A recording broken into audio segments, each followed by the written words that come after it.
આંગણવાડી બહેનોને nude video કોલથી હેરાન કરવામાં આવતા અને જેની પોલીસ તપાસમાં આરોપી પંજાબના હિરોઝપુરનો હોવાનું સામે આવ્યું છે।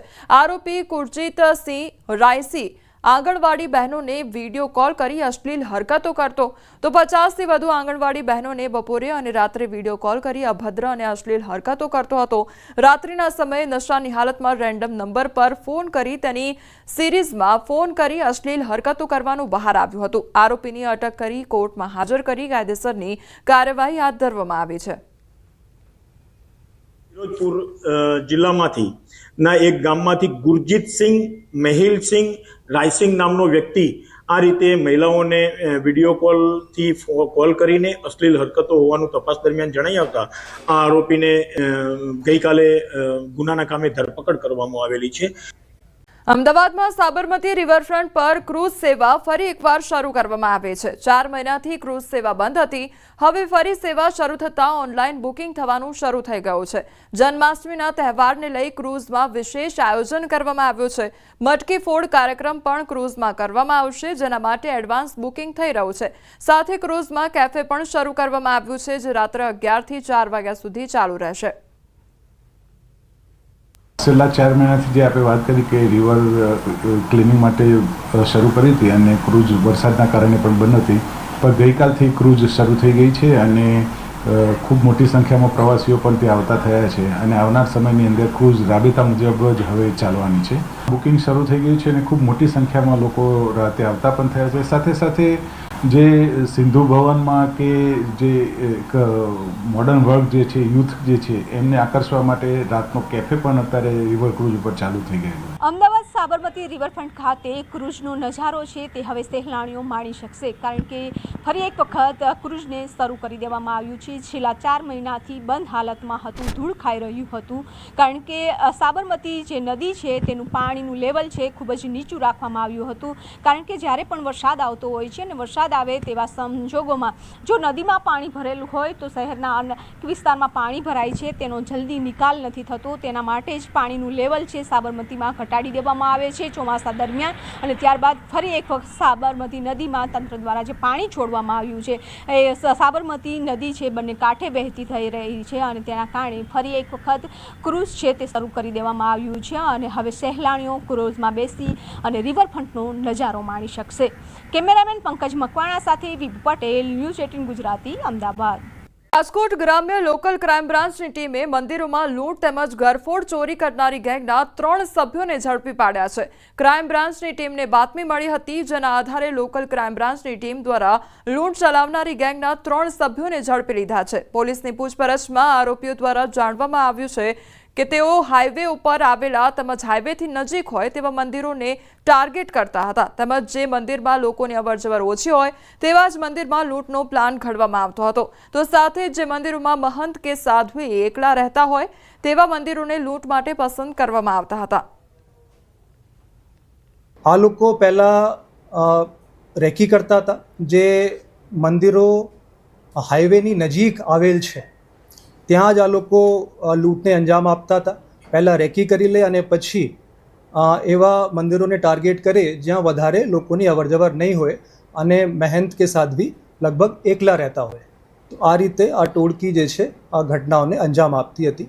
આમાં ટોટલ મુદ્દામાલ જે છે એમાં 4,49,000ના મુદ્દામાલ કબજે કર્યા છે। આમાં દાગીના છે, રોકડા છે, મોબાઈલ છે અને જે ગાડીઓ 2 બાઇક અને એક જે કાર આ લોકોએ વાપરી હતી એ કબજે। તો બિન અનામત આયોગમાં ચેરમેન સહિતના હોદ્દા ખાલી છે। ચેરમેન, વાઇસ ચેરમેન સહિત સમગ્ર બોર્ડમાં નિમણૂકો બાકી છે, ત્યારે તાત્કાલિક નિમણૂકો કરવા રાજપૂત સમાજ અને પાટીદાર સમાજ માંગણી કરી રહ્યા છે। પાટીદાર અને રાજપૂત સમાજના આગેવાનો ગાંધીનગર જઈ પ્રવક્તા મંત્રી અને ઉદ્યોગ મંત્રી સહિતના નેતાઓને મળીને આ બાબતે રજૂઆત કરશે। તો આ તરફ રાજપૂત એકતા મંચની માંગણીને પાટીદાર સમાજે ટેકો આપ્યો છે। સરકાર તાત્કાલિક બિન અનામત આયોગની જગ્યા ભરે તેવી રજૂઆત કરીશું તેમ જણાવ્યું છે। 25/8 પહેલાં ગુજરાત સરકાર બિન અનામત વર્ગના બોર્ડ અને નિગમમાં ચેરમેન અને વાઇસ ચેરમેન સાથે બોર્ડની નિમણૂક કરે અને અત્યારે હાલમાં જે એમડી છે એમને કાયમી હોદ્દો આપવાની વાત કરી રહ્યા છીએ, ત્યારે સરકાર આ બાબતમાં યોગ્ય પગલાં લે, કારણ કે અમારા ખૂબ જ વિદ્યાર્થીઓ હેરાન થઈ રહ્યા છે। લોકોને લોન અને એનઓસી માટે પણ લાઈનોમાં ઊભું રહેવું પડે છે. તો આ બાબતે સરકાર ઘટતું કરે એવી અમે વિનંતી કરવા માટે રજૂઆત સાથે આજે આવ્યા છીએ. આજે રાજપૂત સમાજ દ્વારા બિન અનામત આયોગમાં જે ચેરમેનની જગ્યા ખાલી છે, વાઇસ ચેરમેનની જગ્યા ખાલી છે, ડિરેક્ટરોની જગ્યા ખાલી છે, એ બાબતે રજૂઆત કરવા અમે આવ્યા છીએ અને આ રજૂઆત બાબતે વહેલી તકે એમાં નિમણૂક થાય અને બિન અનામત આયોગમાં આવતા વિદ્યાર્થીઓની, લાભાર્થીઓની જે કંઈ અરજીઓ પેન્ડિંગ છે એનો વહેલીસર નિકાલ થાય એ માટે અમે રજૂઆત કરવા આવ્યા છીએ. આમોદ નગરપાલિકાના કોન્ટ્રાક્ટર મૈલેશ મોદી દ્વારા નગરપાલિકા પર ગંભીર આક્ષેપો કરવામાં આવ્યા છે. મૈલેશ મોદી છેલ્લા 10 થી 15 વર્ષથી આમોદ નગરપાલિકામાં કોન્ટ્રાક્ટરનું કામ કરે છે. આમોદ નગરપાલિકામાં કોન્ટ્રાક્ટરને 8 મહિનાથી 14.20 લાખનું પેમેન્ટ ચૂકવાયું નથી. છેલ્લા 8 મહિનાથી કરેલા વિકાસના કામોના કુલ 14,20,000ના બિલ બાકી હોવા છતાં ચૂકવણી ન થતા કોન્ટ્રાક્ટર રોષે ભરાયા છે. વિકાસના કામોના બાકી બિલ પેટે મને 3 કામોના બિલનું ચૂકવણું 30/7/2024ના ચેકથી મને કરવામાં આવેલું છે. બાકીના બિલો હજુ આજ દિન સુધી મને ચૂકવવામાં આવ્યા નથી. 31/10 થી 31/10/24 દરમિયાન અમે કામ કરેલા. મને 21/5/24ના રોજ 51,000 રૂપિયા એ કામ પેટે આપેલા. કુલ 13,10,000નું કામ થયેલું. તેમાંથી 12,60,000 હજુ આજે પણ સ્વભંડોળના મળી અને કુલ 14,20,000 રૂપિયા બાકી પડે છે. સ્વભંડોળમાં પાલિકાની વાર્ષિક આવક અને જે કંઈ વેરા વસૂલાત આવે છે એ ખૂબ ઓછી છે, જેને કારણે અમને પગાર કરવામાં પણ તકલીફ પડે છે અને પીએફના નાણાં ચૂકવવામાં પણ તકલીફ પડે છે. એટલે જો અમારી પાસે સ્વભંડોળ જમા થશે તો અમે આગામી સમયમાં એમના બિલનું ચૂકવણું કરીશું. આસપાસના ગામોમાં પ્લાસ્ટિક રિસાયકલ ઉદ્યોગની હાલત કફોડી બની ગઈ છે. 600 જેટલા કારખાનાઓમાંથી 50% બંધ થઈ ગયા છે અને હજારો લોકો બેકાર બન્યા છે. રો મટીરિયલના ભાવમાં ઉછાળાને કારણે ઉદ્યોગ આખરે મૃતપ્રાય બન્યો છે અને આજે 100 કરતાં વધુ કારખાનાઓએ તાળા મારી દીધા છે. ધોરાજી જે વર્ષોથી પ્લાસ્ટિક વેસ્ટ રિસાયકલ કરવાનું કેન્દ્ર રહ્યો છે તેને હવે મંદીનું ગ્રહણ લાગ્યું છે અને ત્યારે ઉદ્યોગ બચાવવા માટે સરકાર પાસેથી સબસિડી, ટેક્સ રાહત જેવી સહાયની માંગ ઉઠી રહી છે. ઉપર લગભગ 400-500 કારખાના આવેલા છે, તેમાંથી લગભગ 30-40% જેવું કારખાના અત્યારે યુનિટ બંધ પડેલા છે અને જે ચાલુ છે પણ એ રાબેતા મુજબ નથી. બહુ મંદીનો માહોલ છે અત્યારે અને જેવું જે ધંધા હોવા જોઈએ આ પ્લાસ્ટિક અત્યારે બધા રિસાયકલ પ્રોસેસ બધા એટલા યુનિટ ચાલવા જોઈએ, ચાલતા નથી અત્યારે. આ ધંધા બંધ થવાના કારણે મોટા ભાગના મજૂરો અને ધોરાજીમાં રહેતા લોકો પ્લાસ્ટિક ઉદ્યોગ સાથે સંકળાયેલા છે. ત્યારે ધોરાજી સાવ પડી ભાંગ્યું છે અને મોટા ભાગના મજૂરો બેકાર થઈને રખડી રહ્યા છે.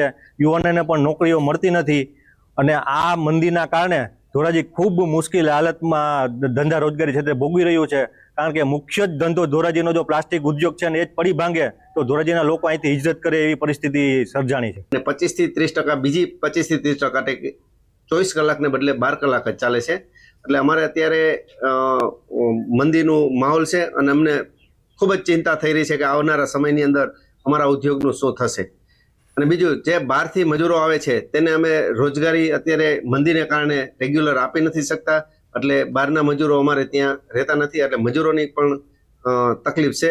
તકલીફ થવાનું કારણ મંદી જ છે. તો સરકાર પાસે એક અપેક્ષા રાખીએ છીએ કે આ પ્લાસ્ટિક રિસાયકલિંગ ઇન્ડસ્ટ્રી છે, ખરેખર આ ગવર્મેન્ટનું સ્વચ્છ ભારત મિશનની અંદર આ ઇન્ડસ્ટ્રીઝનો સમાવેશ કરવો જોઈએ અને બને એટલી આ ઇન્ડસ્ટ્રીઝને સહાય આપવી જોઈએ. રાજકોટના ધોરાજીના અંદરમાં જે રિસાયકલમાંથી વેસ્ટમાંથી બેસ્ટ બનાવતા 450 કારખાના પ્લાસ્ટિકના તે અત્યારે 30 થી 40% કારખાનાઓ બંધ છે. જેવી રીતે મંદીનો માહોલ હોય એક સમયના અંદરમાં જે પ્લાસ્ટિકના કારખાના ધોરાજીના અંદરમાં ધમધમતા હતા, અત્યારની પરિસ્થિતિ એવી છે કે મંદીના માહોલમાં આપણે પહેલા સીધા દ્રશ્યો બતાવી જોઈ શકો છો કે 450 કારખાના તેમાંથી 30 થી 40% અત્યારે કારખાના બંધ છે. તેને લઈને જે મંદીનો માહોલ છે, જે મજૂરો તે બહારથી બોલાવવામાં આવે છે, બિહાર છે, યુપી છે, ત્યાંના મજૂરો આવતા હોય છે, પોતાની રોજીરોટી માટે આવતા હોય છે.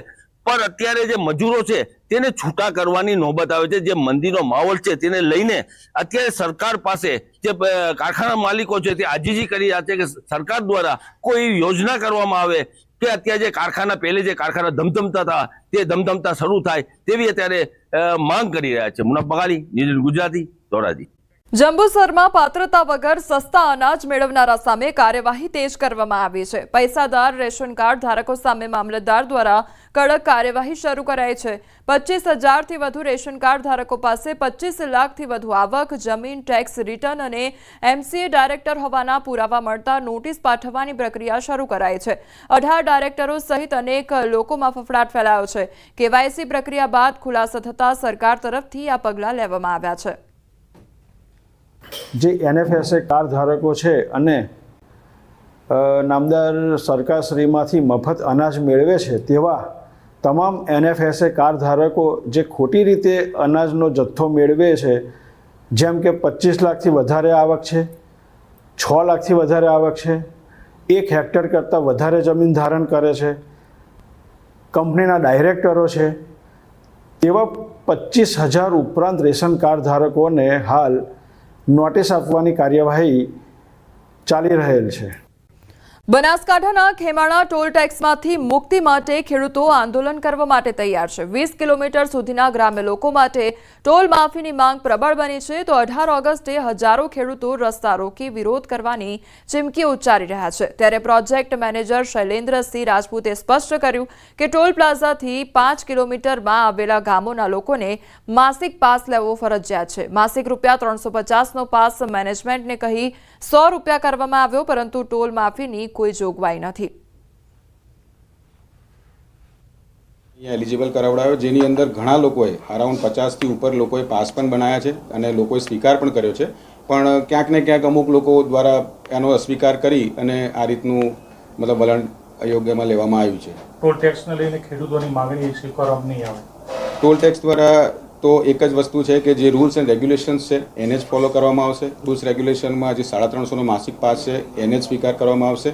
ફ્રીની એવી કોઈ જોગવાઈ છે નહીં. તો હું મહેસાણામાં બંધ થયેલી ચલણી નોટો LCBએ ઝડપી પાડી છે. સતલાસણા અંબાજી હાઈવેથી ઝડપી પાડવામાં આવી છે. આ નોટ 500 અને 1000ના દરની 2085 નોટો ઝડપાઈ છે. હાલમાં ચલણમાં નથી એવી ચલણી નોટોનો જથ્થો ઝડપાયો છે. આશીષ ઠાકોર નામનો ઇસમ જૂની ચલણી નોટો ભરેલા થેલા સાથે ઝડપાયો છે. કુલદીપ રાજપૂત અને હાર્દિક રાજપૂત નામના 2 લોકો ફરાર છે. અમરેલીના રાજુલામાં ડિજિટલ એરેસ્ટની ઘટના સામે આવી છે. રાજુલાની એક મહિલા સાથે 10,000ની ઠગાઈ કરવામાં આવી છે. પહેલગામથી રણજીત ઇન્સ્પેક્ટરના નામે અજાણ્યા શખ્સોએ કોલ કર્યો. ઓપરેશન મહાદેવ ચાલે છે, જે ટેરરિસ્ટમાં તમારો નંબર મળ્યો છે તેવું કહી રૂપિયા પડાવ્યા. તમારો આતંકી સાથે કોઈ સંબંધ છે તેમ કહી મહિલાને ડરાવ્યા હતા. તમારે નોન ઇન્વેસ્ટમેન્ટ સર્ટી ATSમાંથી કઢાવવું પડશે, તો વિડીયો કોલ પર સ્ટેટમેન્ટ આપવા કોલ કર્યો. મહિલા પાસેથી 10,000 ઓનલાઈન ટ્રાન્સફર કરાવ્યા. મહિલાના ભાઈએ રાજુલા પોલીસ સ્ટેશનમાં ફરિયાદ નોંધાવી.